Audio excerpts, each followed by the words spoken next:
আমি পরিষ্কার বুঝতে পারছি আমাকে আর তার এখন প্রয়োজন নেই। সে তার ব্যবহারে বারবার আমাকে বুঝিয়ে দেয়, তোমাকে ছাড়া আমার জীবন ঠিকই চলে যাবে। এখন ব্যস্ত না থেকেও শুধু ব্যস্ত অজুহাত। এখন আর তার আমাকে সৌন্দর্য মনে হয় না, আমার শাড়ির আঁচল তার ভাল লাগে না, এবং আমার ঠোঁটে লেগে থাকা যে লিপস্টিক তাকে আর আকৃষ্ট করে না।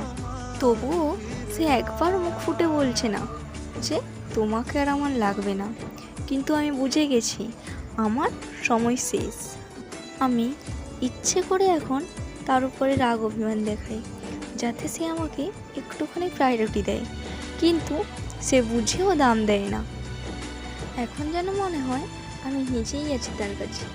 এখন মনে হয় প্রেম প্রেমিকার সম্পর্কটা যদি সেই প্রথমের মতো হতো, সেই হাসি খুশি থাকা, সেই একে অপরকে মিস করা এবং 1 সেকেন্ড কথা বলার জন্য ছটফট করা, তাহলে ভালোবাসার শেষ পাতাটা কখনো আত্মহত্যার মনে নিত না।